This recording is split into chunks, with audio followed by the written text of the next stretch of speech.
نحمده ونصلي على رسوله الكريم اما بعد فاعوذ بالله من الشيطان الرجيم بسم الله الرحمن الرحيم ويستفتونك في النساء قل الله يفتيكم فيهن وما يتلى عليكم في الكتاب في يتامى النساء اللاتي لا تؤتونهن ما كتب لهن وترغبون أن تنكحوهن والمستضعفين من الولدان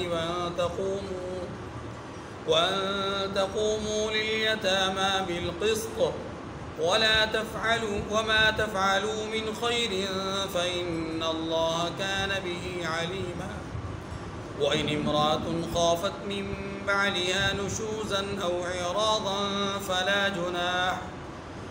جناح عليهما أن يصلحا بينهما صلحا والصلح خير وأحضرت الأنفس الشح وإن تحسنوا وتتقوا فإن الله كان بما تعملون خبيرا ولن تستطيعوا أن تعدلوا بين النساء ولو حرصتم فلا تميلوا كل الميل فتذروها كالمعلقة وإن تصلحوا وتتقوا فإن الله كان غفورا رحيما وإن يتفرقا يغن الله كلا من سعته وكان الله واسعا حكيما صدق اللہ العظیم۔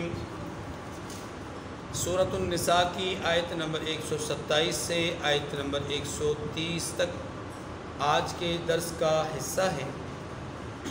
ان آیات کریمہ سے پہلے اللہ تبارک و تعالی نے اصول اور ضابطے کے درجے میں یہ بات ارشاد فرمائی کہ جو شخص بھی برا عمل کرے گا اس کو اس کی برائی کا بدلہ دیا جائے گا، اور جو اچھا عمل کرے گا ایمان کی حفاظت اور سلامتی کے ساتھ اس کو اس کے اچھے عمل کی جزا دی جائے گی۔ پھر یہ بھی اصول بیان فرمایا کہ محض آرزو کرنا کہ ہم کامیاب ہو جائیں گے یہ کافی نہیں ہے، بلکہ آرزو کے ساتھ عمل بھی ضروری ہے۔ تیسرا اصول یہ بھی بیان فرمایا کہ جو شخص ایمان کا اخلاص یا مخلص ہو کر کے ایمان رکھے اور رسول اللہ صلی اللہ علیہ وسلم کی سنتوں پر عمل پیرا ہو اور ان دونوں چیزوں پر یعنی دین قیم پر استقامت کا مظاہرہ کرے تو وہ اللہ کا بہت لاڈلا اور قریب بن جاتا ہے۔ اسی ضمن میں خلیل اور حبیب کا فرق آپ کے سامنے عرض کیا تھا۔ آج کی زیر درس آیات میں جن باتوں کو بیان فرمایا گیا ہے ان میں سے سب سے پہلی بات یہ سمجھیے ان آیات کریمہ کا پس منظر۔ ان آیات کریمہ کے پس منظر کے لیے آپ کو اس سورہ مبارکہ کے بالکل ابتدا میں ایک دفعہ جانا پڑے گا۔ سورہ مبارکہ کی ابتدا میں ہمارے سامنے تقویٰ کا حکم آیا، اپنی جو خیر خواہی کے جذبات ہیں ان کے اظہار کا حکم آیا، اسی طریقے سے صلہ رحمی کا حکم آیا، اور پھر یتیموں کی پرورش اور ان کے حقوق کی رعایت کی بات ہوئی، اور اس کے بعد وراثت اور وراثت کے مسائل بیان کر کے عورتوں کے اوپر ہونے والے مظالم کا تذکرہ ہوا۔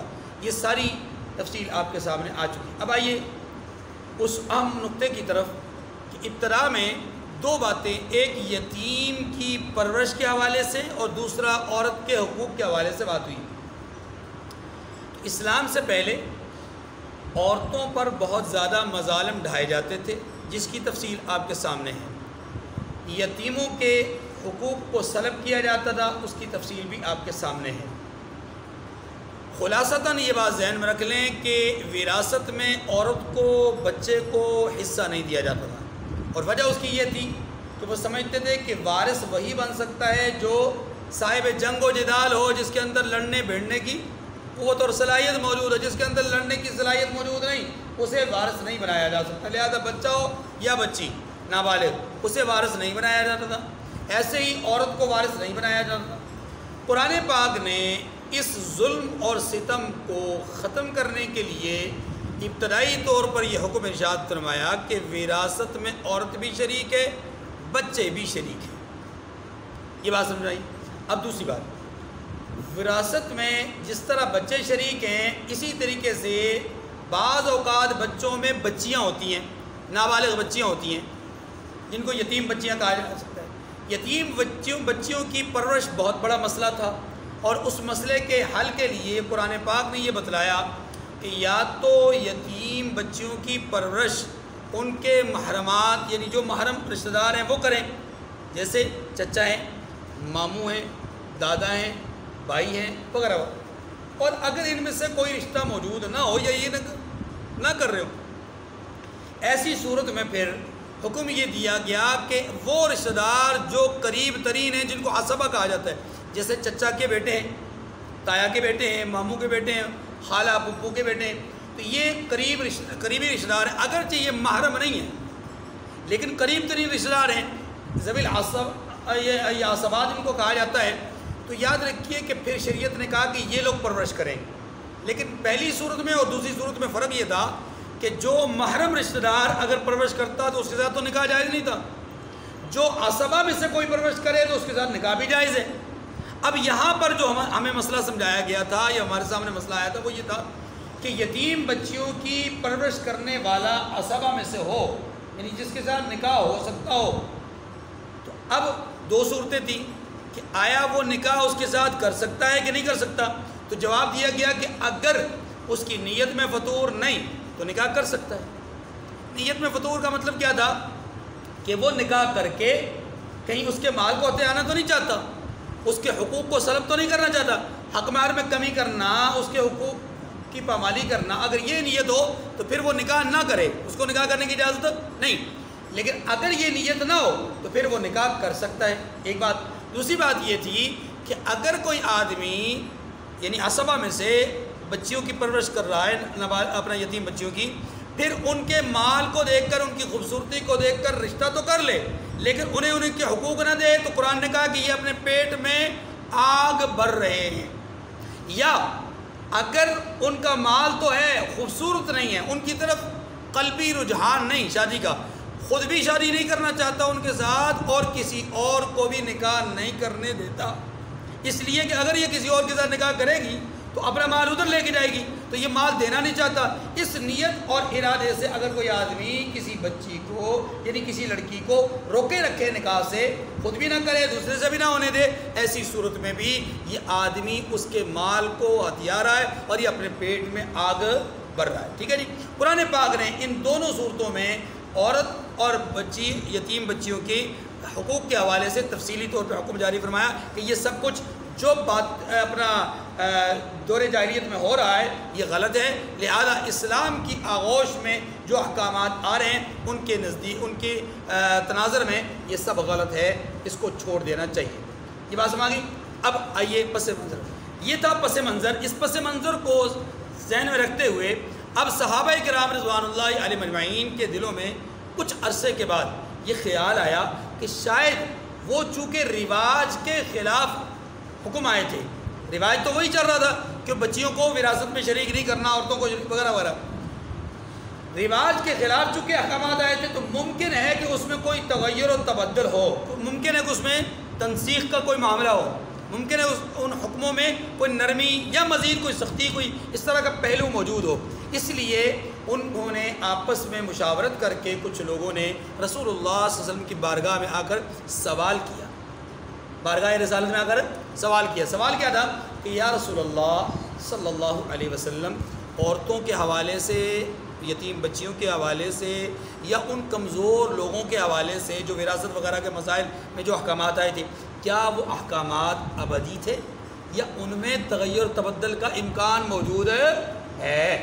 یہ تھا پس منظر، یہ سوال تھا۔ اس سوال کے جواب میں قرآن نے کہا کہ نہیں، سنو، وہ جو حکم آ چکا وہی اصل ہے، وہ جو فتویٰ اللہ نے دے دیا وہی اصل ہے، اسی پر رہیں گے اور اس میں کوئی تغیر و تبدل نہیں آئے گا۔ یہ ہے پس منظر ان آیات کریمہ کا۔ اب دوسری بات جو یہاں پر موجود ہے وہ یہ کہ اگر کسی آدمی نے ایک سے زیادہ شادیاں کر لیں، 2 3 4 کر لیں، اس آدمی کے لیے شرعی طور پر برابری فرض ہے، شرعی طور پر برابری فرض ہے۔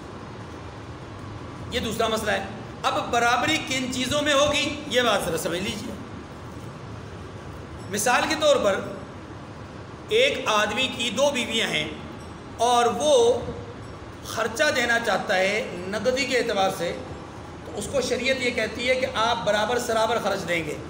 اگر ایک کو 1000 روپے دیں گے تو دوسرے کو بھی 1000 ہی دیں گے۔ ایسا نہیں کہ ایک کو 1000 اور دوسرے کو جو پرانی ہے اس کو 1000 اور جو نئی ہے اس کو 2000، نہیں، برابر سرابر۔ البتہ شریعت نے اس بات کو بیان کیا ہے کہ اگر انسان کی قلبی رجحان کی کیفیت ہو تو اس میں برابری ممکن نہیں، اس میں برابری ممکن ہے۔ کیا مطلب یہ ہے کہ ایک ہے قلبی تعلق، ایک ہے ظاہری تعلق۔ ظاہری برتاؤ برابر رکھنا ہوگا، ظاہری برتاؤ برابر رکھنا ہوگا۔ اگر ایک دن ادھر ٹھہرے ہیں تو ایک دن ادھر ٹھہرنا ہوگا، ادھر 2 دن تو ادھر بھی 2 دن، ادھر ہفتہ تو ادھر بھی ہفتہ۔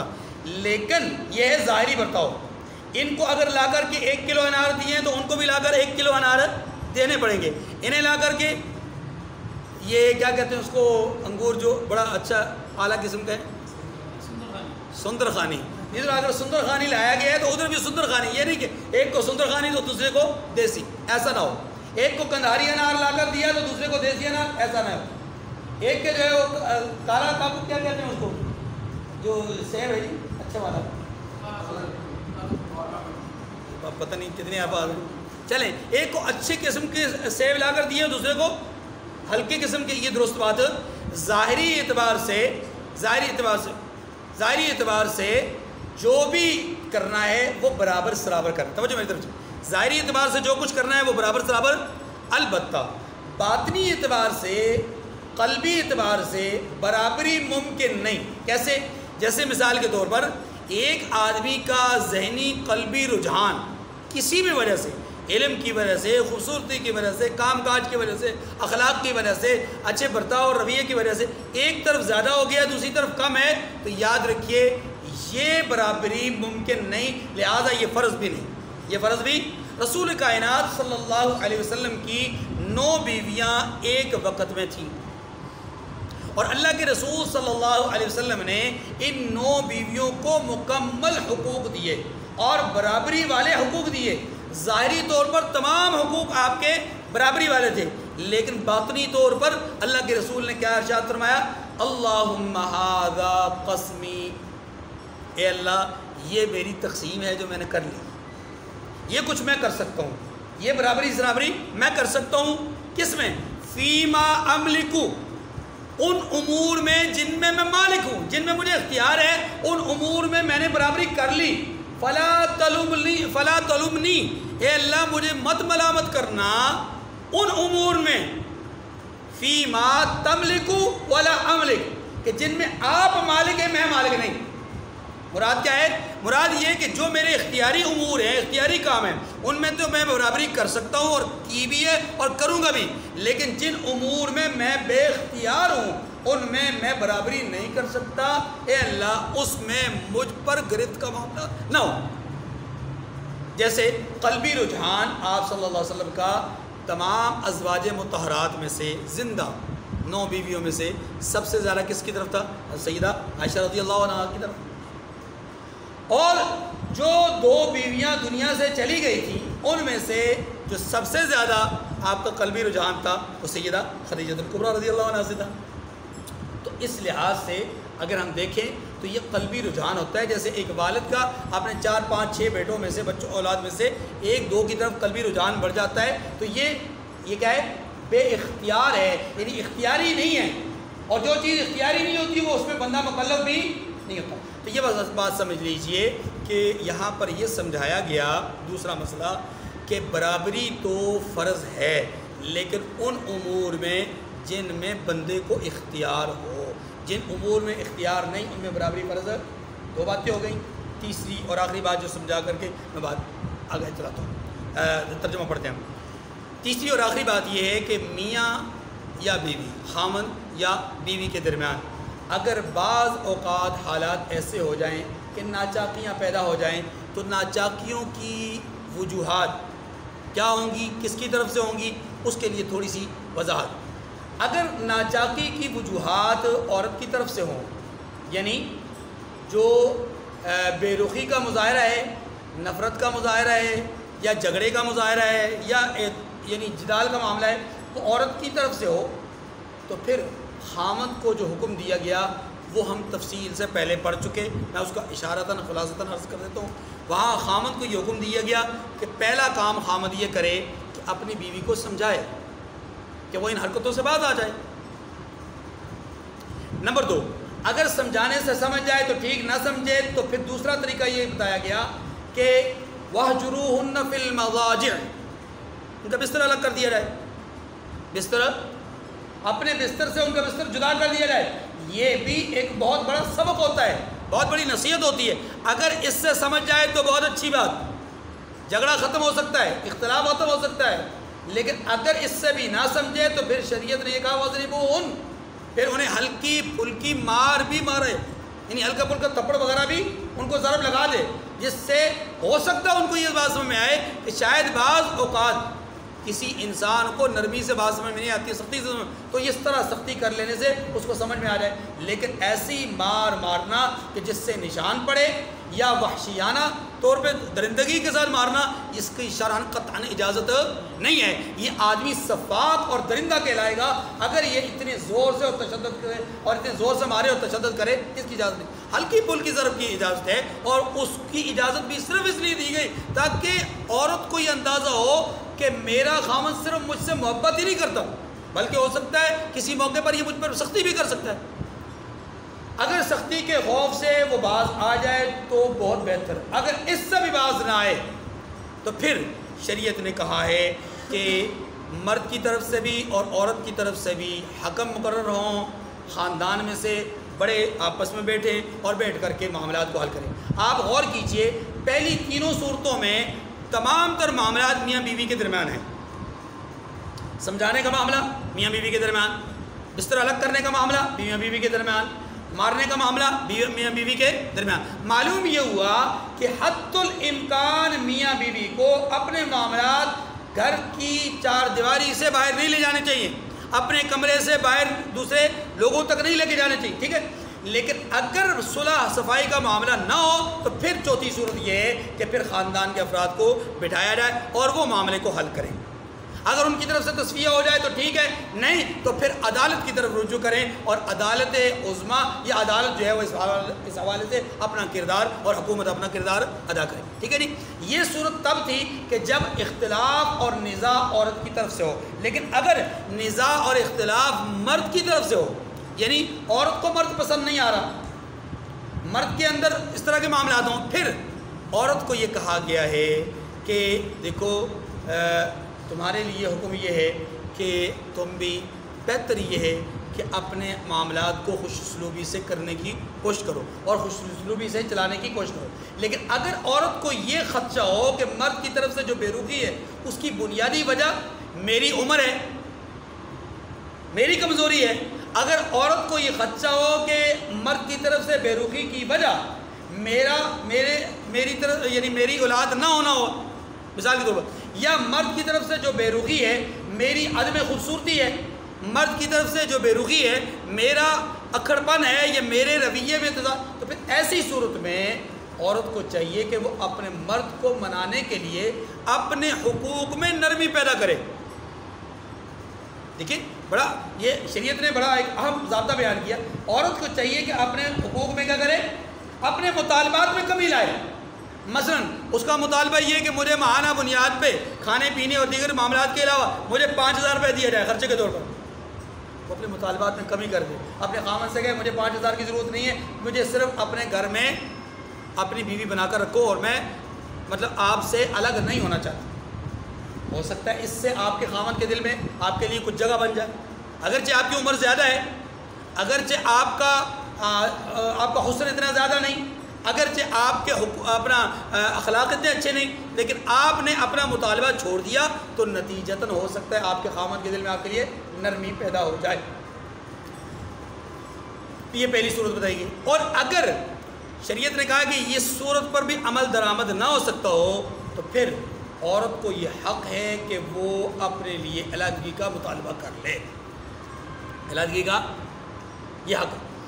لیکن ساتھ ہی دوسری طرف مرد کو بھی ایک بات سمجھائی گئی اسی تناظر میں کہ عورت جو کچھ تمہیں کہہ رہی ہے, صلح کے لیے جو پیشکش کر رہی ہے, اسے قبول کرو اور اسے قبول کر کے اسے اس کے ساتھ اچھے تعلقات اختیار کرو اور اس کو اس کے حقوق دو. اور اگر آپ اچھے تعلقات بھی اختیار کر لیں, اس کی بدصورتی کے باوجود, اس کے بڑھاپے کی باوجود, اس کے اندر ذاتی طور پہ کسی کمی اور عیب کے باوجود آپ اس کے ساتھ نبھا کر لیں, حقوق پورے ادا کریں, اس کے مطالبات بھی پورے کریں, تو اللہ کیا فرماتے ہیں؟ اللہ فرماتے ہیں وَإِن تُحْسِنُوا وَتَتَّقُوا, اگر تم ایسا کر لو خدا خوفی کی بنیاد پر تو پھر یاد رکھو کہ پھر تمہارا یہ عمل, تمہارا یہ حسن عمل ہماری نظروں میں ہے, لہٰذا اب اس کا اجر اور ثواب ہم پر ہے. ہم نے کیا دینا ہے وہ ہم اپنے شایع نشان دیں گے. اس اجر و ثواب کو بیان بھی کیا. معلوم یہ ہوا کہ اس کا اجر بہت بڑا ہے کہ ایک خامد کے دل میں عورت کے لیے جگہ نہیں, لیکن اس کے باوجود وہ اپنے دل میں جگہ بنائے, اس کے باوجود کہ اس کے اخلاق برے ہوں, اس کے باوجود کہ اس کے اندر نقص ہو یا کمی ہو, لیکن پھر بھی وہ اس کو جگہ دے رہا ہے اور اس کو حقوق دے رہا ہے, اس کے ساتھ تعلقات اچھے اپنا بنا رہا ہے. تو پھر اس صورت میں قرآن یہ کہتا ہے, اللہ پاک فرماتے ہیں کہ اس آدمی نے اپنے حسن عمل کے نتیجے میں اپنے آپ کو ہمارے سامنے لا کر دیا. ٹھیک ہے جی. اب دیکھیے آیات کریمہ, پھر جو مزید وضاحت ہوگی وہ عرض کرتا ہوں. فرمایا وَيَسْتَفْتُونَكَ فِي النِّسَاءِ, وہ پہلی بات, لوگ آپ سے آ کر پوچھتے ہیں اے پیغمبر عورتوں کے بارے میں فتویٰ کیا ہے. فتویٰ یعنی لوگ عورتوں کے بارے میں آ کر سوال پر پوچھتے ہیں تو عورتوں کے بارے میں کیا حکم ہے. جیسا کہ میں نے عرض کیا کہ کیا وہ حکم برقرار ہے یا اس حکم میں کوئی تبدیلی ہے. جواب دیا قُلِ اللَّهُ يُفْتِيكُمْ فِيهِنَّ, فرما دیجئے کہ اللہ تمہیں ان کے ساتھ نکاح کرنے کے معاملے میں اجازت دیتا ہے. وَمَا يُتْلَى عَلَيْكُمْ فِي الْكِتَابِ فِي يَتَامَى النِّسَاءِ اللَّاتِي لَا تُؤْتُونَهُنَّ مَا كُتِبَ لَهُنَّ وَتَرْغَبُونَ أَن تَنكِحُوهُنَّ وَالْمُسْتَضْعَفِينَ مِنَ الْوِلْدَانِ. یہ ہے سارا وہ پس منظر. کیا کہا گیا؟ فرمایا کہ اور جو حکم اس کتاب میں پہلے دے دیا گیا ہے, اس کتاب میں پہلے ہی دیا گیا ہے, وہ ان یتیم عورتوں کے بارے میں ہے جن کو تم ان کا حق تو دیتے نہیں اور خواہش رکھتے ہو کہ ان کے ساتھ نکاح کر لو. جیسا کہ میں نے عرض کیا, لوگ ظلم میں یہ بھی کرتے تھے, نکاح کی خواہش رکھتے تھے لیکن حق نہیں دیتے تھے. حق نہ دینے کا مطلب انہیں حق مار نہیں دیتے تھے, اور انہیں اگر وہ دوسری کسی عورت کے ساتھ نکاح کرتے تو اچھی رعایت دینی پڑتی, اچھا کھانا پینا دینا پڑتا, اچھا لباس دینا پڑتا. تو اپنے ہی زیر سایہ یتیم بچیوں کے ساتھ نکاح کرنے کا ایک فائدہ یہ ہوگا کہ انہیں اچھا کھانا بھی نہیں دینا پڑے گا, اچھی رہائش بھی نہیں دینی پڑے گی, اچھا لباس بھی نہیں پہنانا پڑے گا, اور کوئی پوچھنے والا نہیں. عام عورت کے حوالے سے تو اس کے سسرالی رشتہ دار پوچھنے والے ہیں, یہاں پوچھنے والا کوئی نہیں ہے, اس لیے یہاں حق تلفی کریں گے. اللہ پاک فرماتے ہیں نکاح کی تمنا تو کرتے ہو لیکن حق تلفی بھی کر رہے ہو. والمستضعفین من الولدان, اور اسی طریقے سے وہ بیچارے بےکس بچوں کے ان بیچارے بےکس بچوں کے بارے میں کہ جو کہ کیا ہیں, کمزور ہیں یا نابالغ ہیں, ان کے بارے میں جو حکم تمہیں پہلے دے دیا گیا ہے وہی حکم برقرار ہے. وہی حکم وَأَن تَقُومُوا لِلْيَتَامَى بِالْقِسْطِ, اور یہ بھی تمہیں حکم دیا گیا ہے کہ یتیموں کے بارے میں انصاف پہ قائم رہیے گا, انصاف کا مظاہرہ کیجیے, یہ بھی حکم دیا گیا. وَمَا تَفْعَلُوا مِنْ خَيْرٍ فَإِنَّ اللَّهَ كَانَ بِهِ عَلِيمًا, اور جو بھلائی آپ کرو گے اللہ اس کو جانتا ہے. یہ پہلی بات ختم ہو گئی. دوسری بات وَإِنِ امْرَأَةٌ خَافَتْ مِنْ بَعْلِهَا نُشُوزًا أَوْ إِعْرَاضًا فَلَا جُنَاحَ عَلَيْهِمَا أَنْ يُصْلِحَا بَيْنَهُمَا صُلْحًا. اور اگر کسی عورت کو اپنے خامن کی طرف سے زیادتی یا بے رغبتی کا اندیشہ ہو، عورت کو اندیشہ ہو، مرد کو اندیشہ ہو، تو اس کے لیے 4 اصول 5 بتائیں. پہلے بتائیں، سمجھا دو، بستر الگ کر دو، مارو، یا رشتہ داروں کو درمیان میں لاؤ، یا پھر عدالت میں لاؤ. یہاں پر کہا گیا اگر عورت کو خطرہ ہو کہ خامد بے رغبتی کا مظاہرہ کر رہا ہے، عورت کو اندیشہ ہو گیا کہ خامد کی توجہ اب میں دلچسپی میرے اندر نہیں ہے، تو پھر ایسی صورت میں عورت کو کیا کرنا چاہیے؟ اللہ اکبر. اس کے لیے ہمارے پاس مثال ام المؤمنین سیدہ سودا بنت زمعہ رضی اللہ تعالی عنہا ہے. رسول اللہ صلی اللہ علیہ وسلم نے سیدہ خدیجۃ الکبریٰ رضی اللہ تعالی عنہا کے انتقال کے بعد سب سے پہلا جو نکاح کیا وہ حضرت سیدہ سودا بنت زمعہ رضی اللہ عنہ سے کیا. یہ عمر رسیدہ خاتون تھی اور ان کے ساتھ اللہ کے رسول نے شادی فرما لی. اور ان کے ساتھ شادی اس لیے کی تھی تاکہ میری جو بچیاں ہیں ان کی یہ کفالت اچھی طرح کر سکیں. جب آپ صلی اللہ علیہ وسلم نے اس کے بعد دوسری شادیاں کیں تو انہیں تھوڑا سا خطرہ لاحق ہوا، اور خود حضور علیہ السلام کی طرف سے بھی کچھ اشارات ایسے ملے کہ شاید اللہ کے رسول ان کو اپنے سے الگ کرنا چاہتے ہیں، یعنی طلاق دینا چاہتے ہیں. جب انہیں یہ خدشہ لاحق ہوا، یہ فوراً رسول اللہ صلی اللہ علیہ وسلم سے درخواست گزار ہوئی کہ یا رسول اللہ مجھے اپنی حرم سے مت نکالیے گا، مجھے اپنے حرم سے نہ نکالیں، البتہ میں اپنا حق زوجیت وہ سیدہ عائشہ رضی اللہ عنہ کو ہبہ کرتی ہوں، آپ بس مجھے اپنے حرم میں رہنے دیں. اللہ کے رسول صلی اللہ علیہ وسلم نے خندہ پیشانی کے ساتھ ان کے اس مطالبے کو قبول فرما لیا. اب دیکھیں یہاں ان کے ذہن میں یہ بات آئی کہ رسول اللہ صلی اللہ علیہ وسلم کی طرف سے اندیشہ ہوا کہ آپ مجھے اپنے آپ سے الگ کر رہے ہیں، تو انہوں نے کیا کر دیا؟ اپنا حق چھوڑ دیا. یہی بات یہاں کہی کیا تھی، وَإِنِ امْرَأَةٌ خَافَتْ مِنْ بَعْلِهَا نُشُوزًا أَوْ إِعْرَاضًا. اگر کسی عورت کو اپنے خامن کی طرف سے زیادتی یا بے رغبتی کا اندیشہ ہو تو میاں بیوی پر کوئی گناہ نہیں ہے. کس بات کا؟ کہ آپس میں کسی قرارداد پر صلح کر لیں. کسی چیز پر صلح کیا ہے؟ مثلا عورت کہتی ہے کہ جی میں اپنا حق مہر معاف کر دیتی ہوں، عورت کہتی ہے جی میں نے جو فلاں چیز میں اتنا مطالبہ کیا وہ میں معاف کر دیتی ہوں، چھوڑ دیتی ہوں، وہ مطالبہ نہیں کرتی. تو اس طرح کے معاملات جو ہیں وہ کیے جا سکتے ہیں. یہاں پر ایک سوال اور بھی ایک بات اور بھی ذہن میں رکھ لیجئے. عورت اپنے جو مطالبات چھوڑے گی یا حقوق جو چھوڑے گی، کیا ایک دفعہ چھوڑ لینے سے ساری زندگی کے جملہ حقوق اس کے معاف ہو جائیں گے؟ یعنی جملہ حقوق سے وہ محروم ہو جائے گی؟ نہیں، ایسا نہیں ہے. بلکہ یاد رکھیے جس وقت معاہدہ ہو رہا ہے، جس وقت صلح، اس وقت جتنے حقوق ہوں گے ان حقوق کی معافی کی بات ہو رہی ہے. آنے والے وقتوں میں جو حقوق لاحق ہوں گے، سامنے آئیں گے، ان حقوق کی معافی کی بات. مثال کے طور پر جس وقت معاہدہ ہو رہا ہے اس وقت خامد کے ذمے اس کا حق مہر دینا ہے، تو وہ کہتی ہے جی میں اپنا حق مہر معاف کرتی ہوں، یا اب تک میرے جتنے آپ پر حقوق ہیں، مطالبات ہیں، وہ سارے میری طرف سے معاف، تو وہ معاف ہو جائیں گے. کیا مطلب؟ اگر اب تک خامد کے ذمے تھا کہ وہ اپنی بیوی کو ماہانہ بنیاد پر 5,000 روپے دیتا، اس نے 1 مہینہ 2 مہینہ 3 مہینے 4 مہینے سے نہیں دیے ہوئے تھے، اس نے کہا کہ اب تک کے سارے حقوق معاف، اس میں وہ بھی 4-5 مہینے کے حقوق بھی آ گئے، حق مہر بھی آ گیا، وہ معاف ہو گئے. لیکن آنے والے وقت میں، اس معاہدے کے ختم ہونے کے بعد آنے والے وقت میں اگر بیوی یہ کہے کہ میں چونکہ آپ کی بیوی ہوں، مجھے میرا یہ اعلیٰ حق دیا جائے، میں مطالبہ کرتی ہوں کہ مجھے ماہانہ بنیاد پہ 5 نہیں تو 3,000 روپے دیا جائے، یا میں مطالبہ کرتا ہوں 5 مطالبہ کہ 5 کے بجائے مجھے 7,000 روپے دیا جائے. اب اگر یہ مطالبہ کرے گی تو خامد اس مطالبے کو رد نہیں کر سکتا. مراد یہ کہ اگر شرعی دائرے کے اندر رہ کر کے وہ مطالبہ ہوں گے انہیں رد اور وہ معاف نہیں ہوں گے اس معاہدے کی صورت میں، اس صلح میں وہی اپنا چیزیں معاف ہوں گی جو کہ فی الحال ثابت ہوں. جو فی الحال ثابت نہیں وہ معاف. یہاں پر والصلح خیر، یہاں قرآن پاک یہ کہتا ہے کہ صلح بہرحال اچھی چیز ہے. صلح بہرحال اچھی چیز ہے. کیا مطلب؟ جھگڑا ہو جائے تو جھگڑے میں کوشش ہر حال میں یہی ہونی چاہیے کہ صلح ہو. دیکھیں ایک فریق دعویٰ کرتا ہے، دوسرا فریق ایک فریق اول ہوتا ہے، ایک فریق اول دوسرا فریق ثانی. فریق اول دعوے دار ہوتا ہے، اس کو مدعی کہتے ہیں، اور فریق ثانی جو ہے اس کی حیثیتیں مختلف ہوتی ہیں. بعض اوقات وہ دعوے کو قبول کرتا ہے کہ واقعی یہ دعویٰ درست ہے.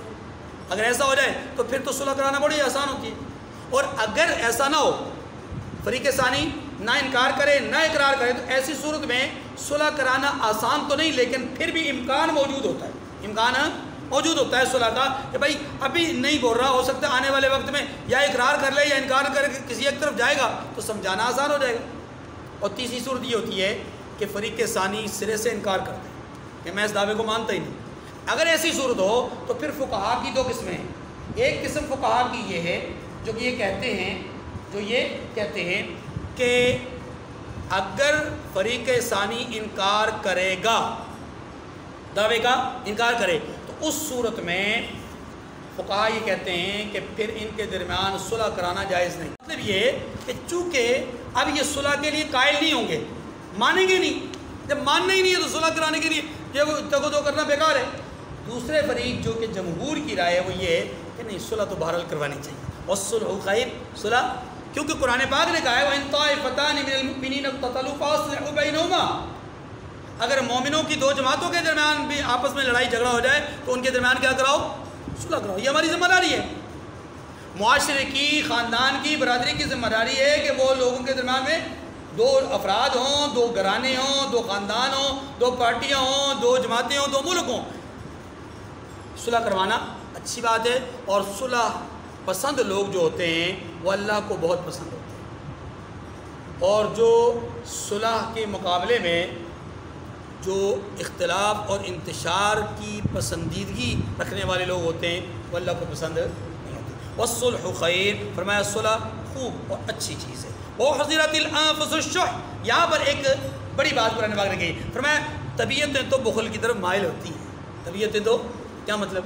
دیکھیے غور کیجیے، کیا کہا گیا کہ عورت اگر خامن میں بے رخی یا بے رغبتی پائے تو وہ اسے کچھ آفر کر دے، اسے کچھ آفر کر دے.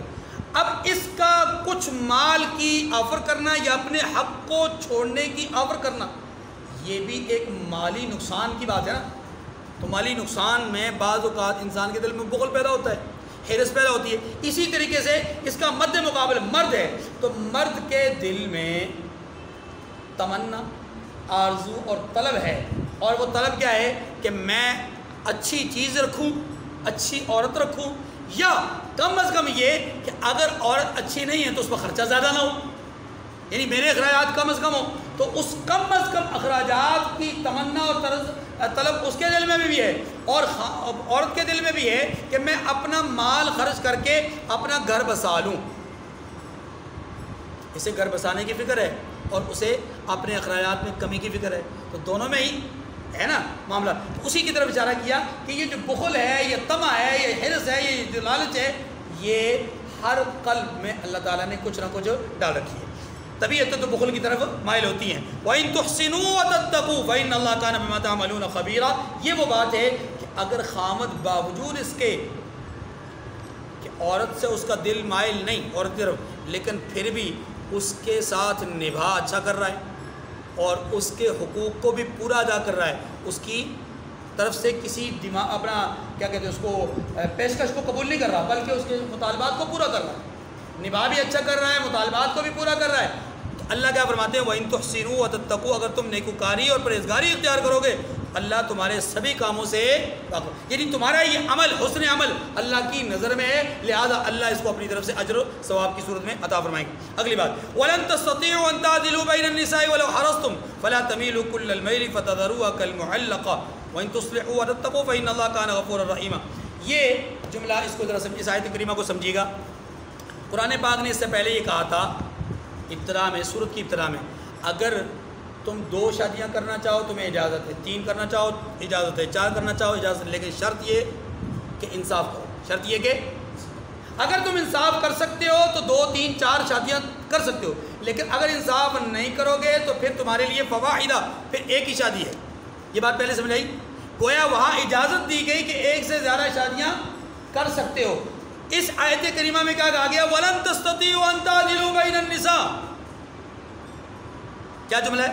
ترجمہ. اور تم خواہ کتنا ہی چاہو عورتوں میں ہرگز برابری نہیں کر سکو گے. عورتوں میں برابری، اب بات ذرا سمجھیے گا. قرآن کے اس اسلوب نے ایک مسئلہ کھڑا کر دیا. وہ مسئلہ یہ کہ کیا ایک سے زیادہ شادیوں کی اجازت ہے یا نہیں. اگر ایک سے زیادہ شادیوں کی اجازت ہے تو وہ تو تھی مشروط. کس سے؟ انصاف سے. یہاں قرآن پاک نے کہہ رہے تم انصاف کر ہی نہیں سکتے. تو نتیجہ کیا نکلا؟ کہ ایک سے زیادہ شادیوں کی اجازت ہی نہیں ہے. مطلب نتیجہ یہی نکلا. نہیں اس سے زیادہ جو نتیجہ نکلتا ہے وہ کیا ہے؟ قرآن نے پہلے یہ کہا کہ ایک سے زیادہ شادیاں کر سکتے ہو اگر تم انصاف کرو تو. اگر انصاف نہیں کر سکتے تو ایک ہی کرنی ہے، ایک سے زیادہ نہیں کرنی. یہ بات پہلے کہی. اب کیا کہا؟ انصاف کر ہی نہیں سکتے. یہ نفی کر دی کہ تمہارے اندر صلاحیت اور قوت اور طاقت ہی نہیں ہے انصاف کرنے کی. اس کا مطلب یہ ہوا، لازمی نتیجہ یہ نکلا کہ تم ایک سے زیادہ شادیاں نہیں کر سکتے. بات میں آگے ہی نہیں. یہی بات بہت سارے معترضین نے کہی ہے کہ قرآن نے کب ایک سے زیادہ شادیوں کی اجازت دی ہے؟ قرآن پاک نے اجازت نہیں دی. قرآن پاک نے اس اجازت کو ختم کرنے کے لیے اصل میں یہ سارا کام کیا کہ اگر تم ایک سے زیادہ شادیاں کرنا چاہو تو کر سکتے ہو. پہلے کہا بشرطے کہ تم انصاف کرو، لیکن چونکہ تم انصاف نہیں کر سکتے لہذا ایک سے زیادہ شادیوں کی اجازت نہیں. تو نتیجہ یہ نکلا کہ شریعت میں ایک سے زیادہ شادیوں کی اجازت نہیں ہے. یہ معترضین نے اعتراض کیا. اب اس کا جواب سمجھیے. اس کا جواب یہ ہے کہ قرآن پاک نے یہ جو کہا ہے نا وَلَن تَسْتَطِيعُوا أَن تَعْدِلُوا بَيْنَ النِّسَاءِ، کہ تم عورتوں کے درمیان انصاف کر ہی نہیں سکتے. یہ جو نفی کی ہے کون سے انصاف کی بات کی ہے؟ کون سے حقوق کی بات کی ہے؟ تو اس کے لیے وہ جو میں نے تشریح میں عرض کیا تھا کہ حقوق دو طرح کے ہوتے ہیں، یا یوں سمجھ لیں کہ اعمال دو طرح کے ہوتے ہیں، ایک اختیاری اور ایک غیر اختیاری. جو اختیاری اعمال ہیں ان میں تو برابری فرض ہے، ان میں تو برابری، اور اس کی نفی قرآن نہیں کر رہا. قرآن نفی کر رہا ہے قلبی رجحان، غیر اختیاری امور کی. غیر اختیاری، لہذا جب قرآن نے غیر اختیاری امور کی نفی کی اس کا مطلب یہ نکلا کہ وہ جو پہلے کہا گیا تھا وہ اپنی جگہ پہ درست ہے کہ اگر ظاہری طور پر تم برابری کر سکتے ہو تو 2 شادیاں کر لو، 3 کر لو، 4 کر لو، اجازت ہے. لیکن اگر تم ظاہری طور پہ برابری نہیں کر سکتے تو پھر 1 کرنا. یہاں جو کہا گیا کہ دیکھو یہ جو تمہارے درمیان اعراض پیدا ہو رہا ہے، کبھی خاوند کے درمیان، کبھی خاوند کے دل میں عورت کے لیے، کبھی عورت کے دل میں خاوند کے لیے، یعنی میاں بیوی کے درمیان جو چپکلشیں پیدا ہو رہی ہیں، تو دیکھیے یہ چپکلشیں تو رہنی ہیں، اکٹھے جو رہنا ہے، ایک ساتھ جو رہنا ہے، تو یہ کمی بیشیاں تو ہوتی رہیں گی. کیوں؟ اس لیے کہ برابری تو ممکن ہی نہیں ہے. نہیں سمجھ میں آئی؟ اب برابری تو ممکن ہی نہیں ہے. برابری ممکن نہ ہونے کا مطلب کیا ہے؟ کہ مرد کے دل میں بھی اتنا ہی پیار ہو جتنا عورت کے دل میں ہے، یا عورت کے دل میں بھی عورت کے دل میں مرد کے لیے جتنی قدر ہے اتنی ہی قدر عورت کے لیے مرد میں دل میں بھی ہو.